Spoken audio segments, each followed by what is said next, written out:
আবু সঈদ আইয়ুবের আধুনিক কাব্যের সমস্যা বিশ্বাস প্রবন্ধের 3টি আলোচনা আমরা শেষ করেছি। আজ আমরা চতুর্থ আলোচনার দিকে এগোব। তৃতীয় আলোচনায় তোমাদের বলেছিলাম যে সপ্তদশ শতকে বিজ্ঞানের অভূতপূর্ব সাফল্য ঘটছে এবং তার পরের দশকগুলোতে আমরা দেখেছি যে বিজ্ঞান এবং দর্শনের সঙ্গে সাহিত্য হাত মিলিয়ে চলেছে। কিন্তু 19 শতক থেকে সাহিত্যের জায়গা থেকে বিজ্ঞানকে একটু একটু করে সরে যেতে বাধ্য হতে হলো এবং 20 শতকে আমরা দেখতে পেয়েছি যে বিজ্ঞান সাহিত্যের এলাকা থেকে সম্পূর্ণ রকমভাবে স্বতন্ত্র পথে এগিয়ে যাচ্ছে।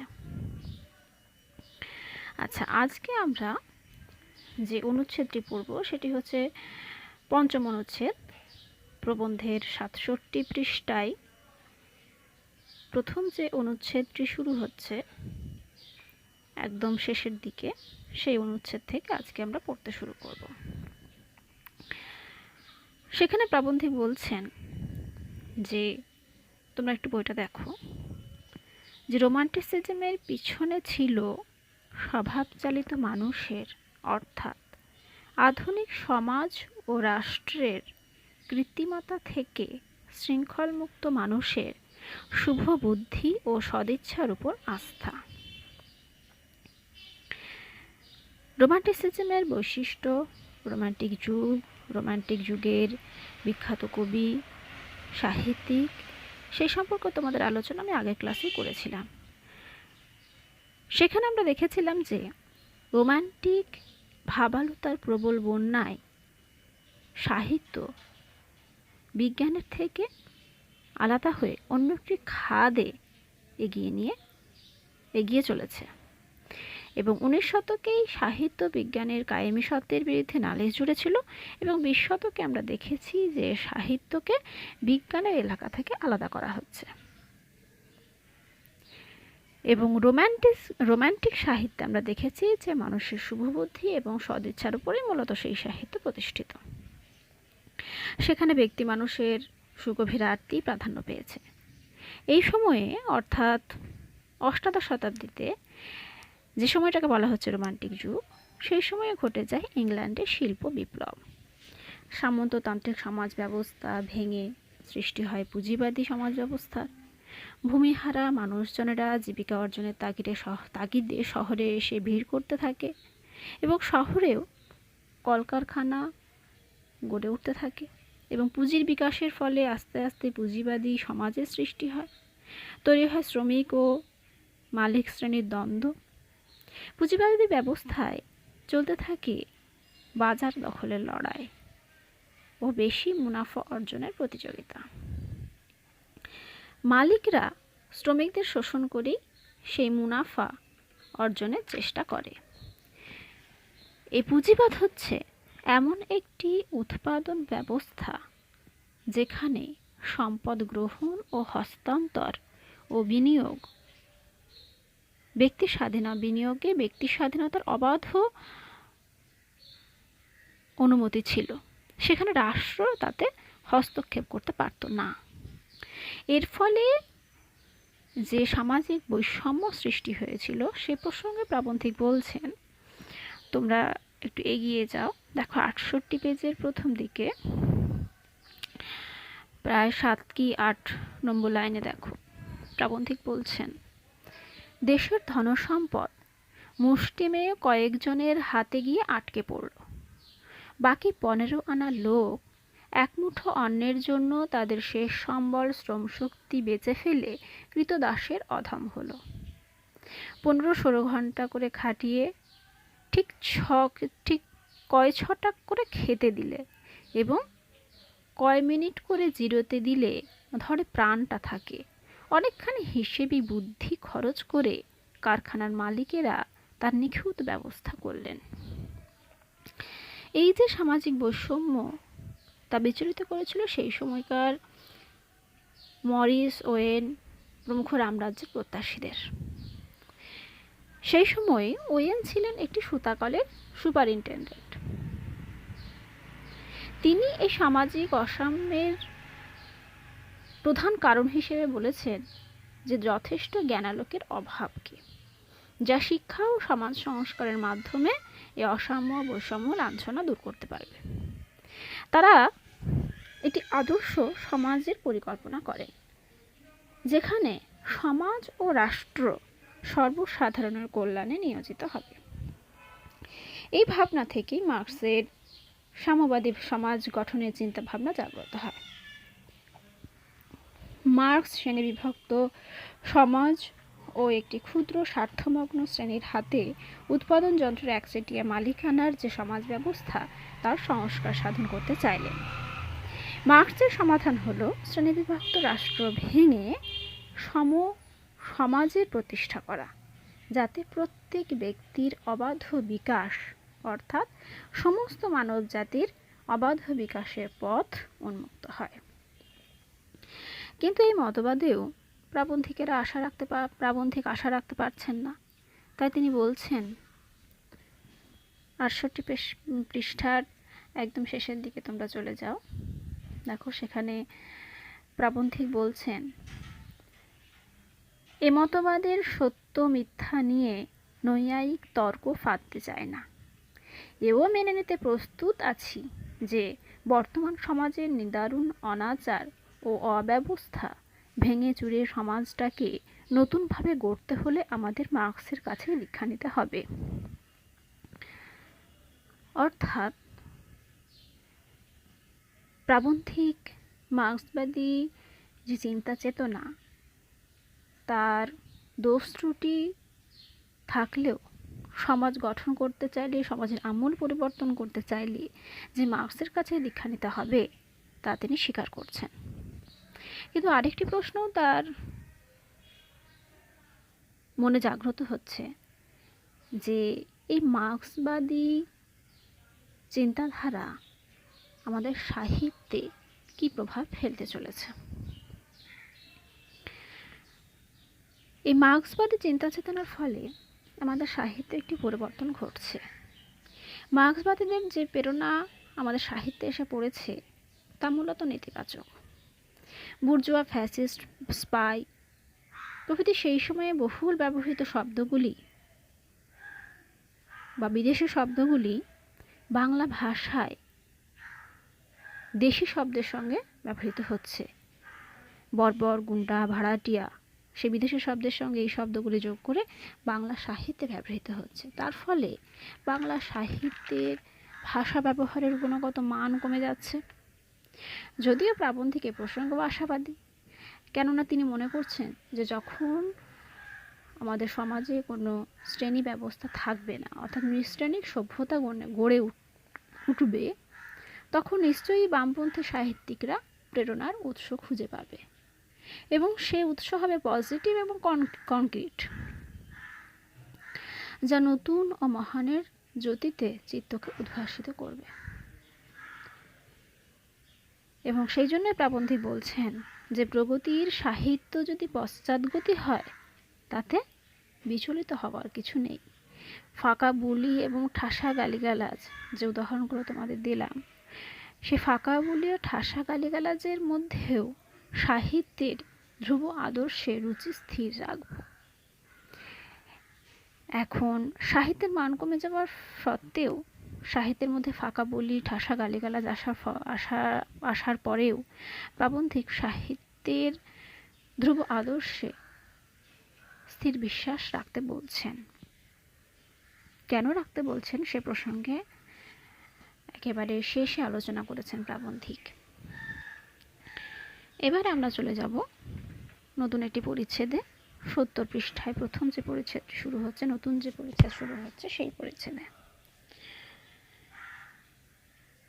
অর্থাৎ এখানে আমরা দেখতে পেলাম, এতক্ষণ ধরে যে আলোচনা করলাম সেখানে দেখতে পেলাম যে মার্ক্সবাদী সমাজ ব্যবস্থা গড়ে উঠছে এবং সেই সমাজ ব্যবস্থা সাহিত্যের উপরে কী প্রভাব ফেলছে সেটাও আমরা দেখলাম।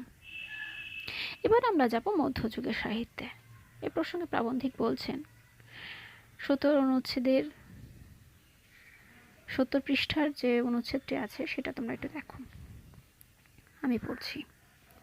মধ্যযুগের শিল্প সাহিত্য সঙ্গীত দানা বাঁধছিল আনুষ্ঠানিক খ্রিস্ট ধর্মের চারিদিকে।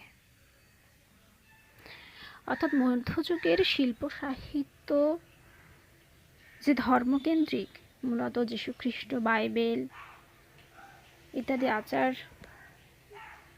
ধর্মকে কেন্দ্র করেই গড়ে উঠেছিল, সেটা অনস্বীকার্য। সেই সময়কার গদ্য সাহিত্য, নাট্য সাহিত্যের দিকে যদি আমরা দৃষ্টি দিই তাহলে তা অনায়াসে আমরা দেখতে পাই। এবং আরও আশ্চর্য কথা এই যে তোমরা হয়তো টমাস অ্যাকুইনাসের নাম শুনে থাকবে। তিনি ছিলেন সেই সময়কার একজন ক্যাথলিক ধর্মবেত্তা, এবং তার মতো মেধাবী, অসাধারণ মেধাবী মানুষেরও বুদ্ধি বিচারকে শিকল দিয়ে সেদিন বেঁধে রেখেছিল ধর্ম। কিন্তু মধ্যযুগে সাহিত্যে ধর্মের এই যে আধিপত্য এতদিন ধরে চলে আসছে, তা আস্তে আস্তে ক্ষয়ে যেতে থাকে। কোন সময় থেকে? না, রেনেসাঁসের প্রথম উন্মেষ থেকে ডারউইনের বিবর্তনবাদ পর্যন্ত।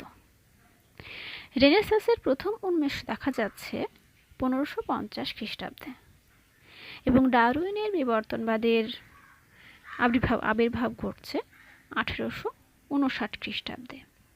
এই যে দীর্ঘ সময়, এই সময় পর্বেই আমরা দেখতে পাচ্ছি যে ধর্মের প্রভাব ধীরে ধীরে সাহিত্য থেকে বিসর্জিত হচ্ছে। এবারে আমরা দেখব যে পরে প্রাবন্ধিক কি বলছেন। এর পরে প্রাবন্ধিক দেখাচ্ছেন যে ধর্ম, বিজ্ঞান এবং সাহিত্য কিভাবে একে অপরের সঙ্গে চলেছে। ধর্মের প্রভাব যখন থেকে ক্ষয়ে যেতে থাকে, সেই সময়ে ধর্মের সঙ্গে বিজ্ঞানের একটা হাতাহাতি দেখা যায়। কিন্তু নববিজ্ঞানের সঙ্গে ধর্মের যে কোনো মিল নেই, ধর্মচিন্তার যে ক্রমশ গরমিল বাড়তে থাকে, সেটাও স্বাভাবিক। যদিও শেষ পর্যন্ত বিজ্ঞানও ধর্মের তল্পি পর্দারি করতে বাধ্য হয়। এডিংটনের মধ্যে আমরা সেই প্রবণতা দেখতে পাই। কিন্তু বিজ্ঞানের সঙ্গে ও ধর্মের সঙ্গে দর্শনের কিন্তু বেশ ভালোই বোঝাপড়া ছিল। কেননা তখনকার যে বিখ্যাত দার্শনিকরা ছিলেন, যেমন কান্ট, দেকার্ত, লাইবনিজ, বার্কলি প্রমুখ দার্শনিকরা ভগবানকেই তাদের দর্শন সাধনার অন্যতম কেন্দ্র বলে মনে করেছিলেন। ফলে এইরকম পরিস্থিতিতে, যেখানে একদিকে ধর্ম, একদিকে দর্শন, একদিকে বিজ্ঞান, প্রত্যেকেরই একটা আধিপত্য দখলের লড়াই, এই পরিস্থিতিতে যে সাহিত্য রচিত হচ্ছে সেই সম্পর্কে প্রাবন্ধিক বলেছেন। 70 পৃষ্ঠায় তোমরা দেখো, একদম শেষের দিকে 4-5 লাইন ওপরে প্রাবন্ধিক বলছেন, এলিয়ট আজ অ্যাংলো ক্যাথলিক, ইয়েটস কেল্টিক পুরাণে মশগুল। অর্থাৎ আধুনিক যুগে এসেও আমরা দেখছি যে এলিয়ট যে সাহিত্য রচনা করছেন তার মধ্যে অ্যাংলো ক্যাথলিক প্রভাব আছে। অর্থাৎ এলিয়ট খ্রিস্ট ধর্মের পুনরুদ্ধারের চেষ্টা করছেন। ধর্মকে কেন্দ্র করেই তিনি একে একে লিখে ফেলছেন দ্য রক, ধর্মীয় নীতি ও সমাজনীতির দ্বন্দ্বকে কেন্দ্র করে লিখে ফেললেন মার্ডার ইন দ্য ক্যাথিড্রাল। আর ইয়েটসের মানুষভূমি তৈরি করেছিল ধর্ম ও বিজ্ঞানের বিকল্প হিসেবে। আয়ারল্যান্ডের কিংবদন্তি, পুরাণ, পরিকথা, রূপকথা, ভূত প্রেতাদি নিয়ে তিনি তার কাব্য কবিতায় স্বপ্নীল মায়াজাল বিস্তার করতে থাকলেন। আয়ারল্যান্ডের কাহিনী নিয়ে তিনি লিখে ফেললেন the song of wandering Angus. কিন্তু যাই হোক, শেষ পর্যন্ত দেখা যাচ্ছে যে যুগধর্মের নিরিখে আধুনিক কবিরাও এই প্রাচীন ধর্মবিশ্বাস, ঈশ্বরের অস্তিত্ব, আত্মার অবিনশ্বরতা প্রভৃতি চিরন্তন বিশ্বাসগুলি থেকে সরে আসছেন। এবং পরবর্তীকালে আমরা দেখতে পাবো যে ইয়েটস, এলিয়টসের মধ্যেও আবার দেখা যাচ্ছে আধুনিক কাব্যের সেই অবিশ্বাস, হতাশা, সংশয়ের মরুভূমি। এবং এই অবিশ্বাস, হতাশা, সংশয়ের মরুভূমির প্রথম বিক্ষোভ আমরা দেখতে পাচ্ছি টেনিসন ও আর্নল্ডের মধ্যে। টেনিসন ও আর্নল্ড প্রথম দিকে তারা আস্তিক ছিলেন, কিন্তু ধীরে ধীরে নৈরাশ্যবাদের ফাটল তাদের মধ্যেও দেখা দেয়। ফলে সেই সংশয় এবং বিক্ষোভের বিশুদ্ধ চেতনা প্রথম দেখা যাচ্ছে টেনিসন ও আর্নল্ডের মধ্যে। এবং এই সময় যখন বিজ্ঞান, ধর্ম, সাহিত্য থেকে আলাদা হয়ে গেল, সেই সময় মানব জীবনে ও সাহিত্যে হয়তো মানবপ্রেমী সর্বাধিক স্থান লাভ করতে পারত, কিন্তু তা হয়নি।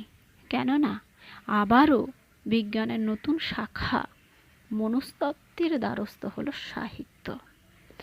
ভিয়েনার স্কুলের চিকিৎসকরা প্রমাণ করলেন যে সেক্স এবং প্রেম পরস্পরের পরিপূরক, যেন দুটি একই বস্তুর এপিঠ আর ওপিঠ। অলস হাক্সলির প্রথম দিককার উপন্যাসে আমরা এই ফ্রয়েড চালিত মনস্তত্ত্বের পরিচয় পাই। 20 শতকের যে অবিশ্বাসের মরুভূমি, হতাশা, অবক্ষয়, নৈরাশ্য দেখা দেয়, এলিয়টের কাব্যে আমরা তার পরিচয় পাই। কিন্তু বাস্তবতার এই মরুভূমিতে তিনি যখন আর টিকে থাকতে পারছেন না, ঠিক সেই সময়েই তিনি ক্যাথলিক ধর্মের ছায়াতলে ফিরে গেছেন। তিনি খ্রিস্ট ধর্ম পুনরুদ্ধারের চেষ্টা করেছেন এবং এজন্যই প্রাবন্ধিক বলেছেন যে এলিয়ট আজ অ্যাংলো ক্যাথলিক। আর ইয়েটস আধুনিক সাহিত্যে বা জীবনের মরুভূমির উপর দাঁড়িয়ে তিনি ওয়েসিস রচনা করলেন। দেশকাল থেকে পুরাতন কাহিনীর রূপকথা, উপকথার বীজ সংগ্রহ করে তিনি শান্ত শীতল ছায়া সে আধুনিক কাব্যের সেই মরুভূমিতে তিনি ছড়িয়ে দিতে থাকলেন। 20 শতকীয় জীবনের যাবতীয় অবক্ষয়, অবসাদ থেকে বাঁচতে আধুনিক কবিরা সেই প্রাচীন যুগে পলায়ন করেছে। এলিয়ট বা ইয়েটসের মধ্যে আমরা সেই প্রবণতা লক্ষ্য করেছি। কিন্তু বর্তমান সমস্যা থেকে পালিয়ে গেলেই সেই সমস্যার সমাধান হয় না। এ প্রসঙ্গে প্রাবন্ধিক কি বলছেন আমরা একটু দেখে নিতে পারি। তোমরা একটু 71 নম্বর পেজে চলে যাও, সেখানে দেখো প্রাবন্ধিক বলছেন একেবারে নিচের লাইনে, নিচ থেকে 2 নম্বর লাইন, আধুনিক কালের বিপদ থেকে উদ্ধার পাওয়ার উপায় প্রাচীন যুগে পালানো নয়, আধুনিকতর যুগে এগোনো। অর্থাৎ আধুনিক কবিতার যে তত্ত্ব মরুভূমির মধ্যেও জীবনের হতাশা, ক্লান্তি, অবসাদ, অবক্ষয়ের মধ্যেও আধুনিক কবিতা কিছু পেয়েছে এবং আধুনিক কবিতাকে সামনের দিকে এগিয়ে যেতে সাহায্য করেছে। এখন সেগুলি কি কি? প্রথমত হচ্ছে যে কোমলতা হারিয়ে আধুনিক কবিতা পেয়েছে মাংসপেশি। 2 নম্বর, আধুনিক কবিতায় রয়েছে দৃঢ় নির্ভীক অঙ্গ সঞ্চালন শক্তি। 3, আধুনিক কবিতা হয়েছে বাহুল্য বর্জিত। 4, অত্যন্ত চোখা শব্দের ব্যবহার দেখা যায় আধুনিক কবিতায়। সঠিক উপমা এবং চিত্রকল্পের ব্যবহার দেখা যায় আধুনিক কবিতায়। ব্যঞ্জনা বজায় রেখে 6 নম্বর, ব্যঞ্জনা বজায় রেখে অপ্রয়োজনীয় বাক্য এবং পদলালিত্যহীনতাও দেখা যাচ্ছে আধুনিক কবিতায়। 7 নম্বর, কাব্যের বিষয়ের ব্যাপ্তি বেড়েছে। 8, পূর্ণ মানুষের চিন্তা বেদনায় আধুনিক কবিতার অঙ্গীভূত হয়েছে। 9, লিরিকের ড্রামা ও এপিকের বিশালতা ও বৈচিত্র্য এসেছে আধুনিক যুগের কবিতার মধ্যে। 10, আটপৌর জীবনের ভাবনা বেদনার স্থান পেয়েছে আধুনিক কবিতায়। 11, সামাজিক অর্থনৈতিক পরিবেশের যা ছিল এতদিন অন্তজ তাকে জাতে তোলা হয়েছে। 12 মহাকাব্যের বিশালতা ও উপন্যাসের প্রাত্যহিকতা প্রবেশ করেছে আধুনিক কবিতায়। এজন্যই আধুনিক কবিতার উপর আস্থা রাখতে বলেছেন প্রাবন্ধিক। এই যে এতগুলি বৈশিষ্ট্য আমরা পেলাম, সবগুলোই পেয়েছি আধুনিক যুগের সেই তপ্ত মরুভূমির মধ্য থেকে, জীবনের হতাশা, ক্লান্তি, অবসাদ, অবক্ষয়ের মধ্যে থেকে। এবং এই বৈশিষ্ট্যগুলোই আধুনিক কবিতাকে আরও বেশি করে সামনের দিকে এগিয়ে যেতে, আরও বেশি করে আধুনিকতর হতে সাহায্য করেছে। তাই বিশ্বাস হারালে চলবে না, কারণ আধুনিক কবিতার পদযাত্রা এখনো শেষ হয়নি। সে কেবল গতানুগতিক সীমানা ছাড়িয়েছে, কিন্তু তার পরীক্ষা এখনো চলছে।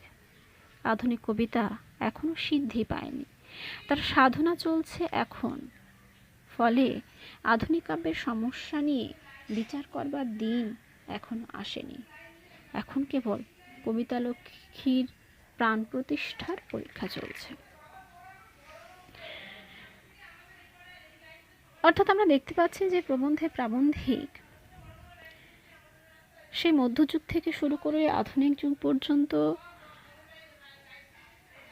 সাহিত্যের যে পদযাত্রা, তার বিস্তারিত আলোচনা করেছেন। এবং আধুনিক কবিদের মধ্যে বা আধুনিক কাব্যের মধ্যে যে সংশয়ের ভিত্তিভূমি তৈরি হয়েছে, তার ঐতিহাসিকতা, যুগ পরম্পরা এবং সমাজ পরিবর্তনের ধারা তিনি তুলে ধরেছেন। অষ্টাদশ শতকের রোমান্টিক সাহিত্য কিভাবে ধীরে ধীরে বিজ্ঞান, মার্ক্সবাদ, ধর্মের হাত থেকে মুক্তি পেল এবং আধুনিক সাহিত্যে অবিশ্বাস, সন্দেহ, সংশয়, হতাশা, নৈরাশ্য কিভাবে স্থান পেল, তারও যুক্তি পারম্পর্য ব্যাখ্যা করেছেন প্রাবন্ধিক। এবং এভাবেই আধুনিক কাব্যের বর্তমান অবস্থান, তার বৈশিষ্ট্য, লক্ষণ, সমস্যাকে তুলে ধরেছেন। কিন্তু সমস্যা থাকলেও তাতে বিচলিত হবার কিছু নেই। বারবার প্রাবন্ধিক একটি কথাই বলেছেন যে আধুনিক কবিতার পরীক্ষা নিরীক্ষা এখনো চলছে, তার সাধনা এখনো শেষ হয়নি। তাই আধুনিক কবিতার সমস্যা নিয়ে বিচার করবার দিন এখনো আসেনি। তাই আধুনিক কবিতায় আস্থা রাখাই এখন আমাদের একমাত্র কর্তব্য। বিশ্বাস হারালে চলবে না। আজকের ক্লাস এই পর্যন্তই।